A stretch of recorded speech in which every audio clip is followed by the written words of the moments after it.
उत्तर प्रदेश के बागपत में एक मस्जिद में हुए ट्रिपल मर्डर से पूरा इलाका सहम गया है। मस्जिद के मौलाना की पत्नी और दो छोटी बेटियों को बेरहमी से मौत के घाट उतार दिया गया है। पुलिस का दावा है कि इस जघन्य वारदात को मौलवी से तालीम लेने वाले नाबालिग छात्रों ने अंजाम दिया है। ये कहानी है यूपी के बागपत जिले के गंगौनौली गांव की, जहां 11 अक्टूबर 2025 का दिन दहशत और खून खराबे का गवाह बना। इब्राहिम नाम के एक मौलाना सालों से गांव की मस्जिद के इमाम है और वहीं के मदरसे में छात्रों को तालीम देते हैं। वे मस्जिद के ऊपर बने कमरे में अपनी पत्नी इसराना और दो मासूम बेटियों, जिनकी उम्र बताई जा रही है लगभग 5 साल और दूसरे की बताई जा रही है 2 साल की थी। 11 अक्टूबर को मौलाना इब्राहिम तालिबान के विदेश मंत्री आमिर खान मुत्तकी देवबंद आए थे। उन्हीं से मिलने वो वहां चले गए थे। जब वे वापस लौटे और अपने कमरे में दाखिल हुए तो उनके पैरों तले जमीन खिसक गई। हालांकि कुछ जगह बताया गया है कि उनकी पत्नी और उनकी 2 बेटियों की लाश देखकर मौलाना चक्कर खाकर उसी गेट पर गिर पड़े। इस दर्दनाक मंजर को देखकर मौलाना के होश उड़ गए। कुछ लोगों का कहना है कि जोहर का वक्त था, मतलब 1 बजे का, और जब मौलाना ऊपर से नहीं आ रहे थे तभी कुछ लोगों ने ऊपर जाकर कमरे में मौलाना को आवाज दी तो पता चला कि मौलाना का गेट तो बंद था, मगर गेट के बाहर खून जो है वो निकल रहा था। तो जैसे ही वो खून को देखते हैं तो मस्जिद में वो शख्स वापस नीचे आकर के लोगों को इस बात की जानकारी देते हैं। फिर सारे लोग जाकर के देखते हैं मौलाना के रूम के अंदर, तो पता लगता है कि उनकी बेटी और उसके बाद उनके 2 बच्चे जो है उसमें मरे हुए थे, जिनके सर पे वार किया गया था हथौड़ी के द्वारा। ट्रिपल मर्डर की खबर मिलते ही पुलिस थाने में हड़कंप मच गया।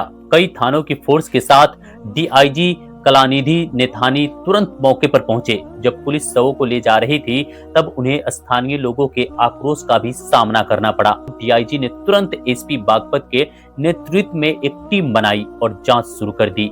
अगले ही दिन 12 अक्टूबर को बागपत के एसपी सूरज राय ने इस हत्याकांड की जो वजह बताई वह बेहद चौंकाने वाली थी। पुलिस का दावा है कि इस खौफनाक वारदात को अंजाम देने वाले 2 नाबालिग लड़के थे, जो इसी मस्जिद में मौलाना इब्राहिम से तालीम हासिल करते थे। हत्या की वजह सिर्फ इतनी थी कि मौलाना पढ़ाने के दौरान अक्सर उन दोनों को पीटते थे, जिससे नाराज होकर उन्होंने इस भयानक घटना को साजिश रची और उसे अंजाम तक दे दिया। पुलिस के मुताबिक आरोपियों ने इस वारदात को अंजाम देने से पहले मस्जिद के सीसीटीवी कैमरे को भी बंद कर दिया था। हालांकि पुलिस ने बड़ी ही कम अवधि में सीसीटीवी फुटेज खंगाले और 2 संदिग्धों की पहचान की।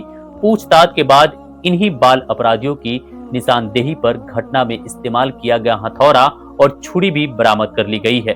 मामले की जांच अभी भी चल रही है। मेरी राय में यह घटना समाज के हर वर्ग के लिए एक गंभीर चिंता का विषय है। एक और शिक्षा के केंद्र कहे जाने वाले मदरसे में ऐसी जघन्य वारदात होना बेहद चिंताजनक है। वहीं छात्रों द्वारा अपने शिक्षक के परिवार की इतनी बेरहमी से हत्या करना बताता है कि समाज में नैतिकता और संयम स्तर किस कदर गिर चुका है। बच्चों में हिंसा की बढ़ती प्रवृत्ति और गुस्से पर नियंत्रण कर पाना एक बड़ी समस्या है। शिक्षकों और अभिभावकों दोनों को ही बच्चों की मानसिक स्थिति पर ध्यान देना चाहिए और उन्हें सही मार्गदर्शन देना चाहिए। बच्चे के साथ मारपीट या शारीरिक दंड की बजाय उन्हें प्यार और समझदारी से समझाना कहीं ज्यादा जरूरी है। और साथ ही हमें यह भी सोचना होगा कि क्या हमारे बच्चे वाकई सही दिशा में जा रहे हैं और समाज उन्हें क्या शिक्षा दे रहा है। आज की इस वीडियोस में बस इतना ही। मिलते हैं एक और शानदार वीडियोस में। जब तक के लिए आप इस वीडियोस को देख सकते हैं।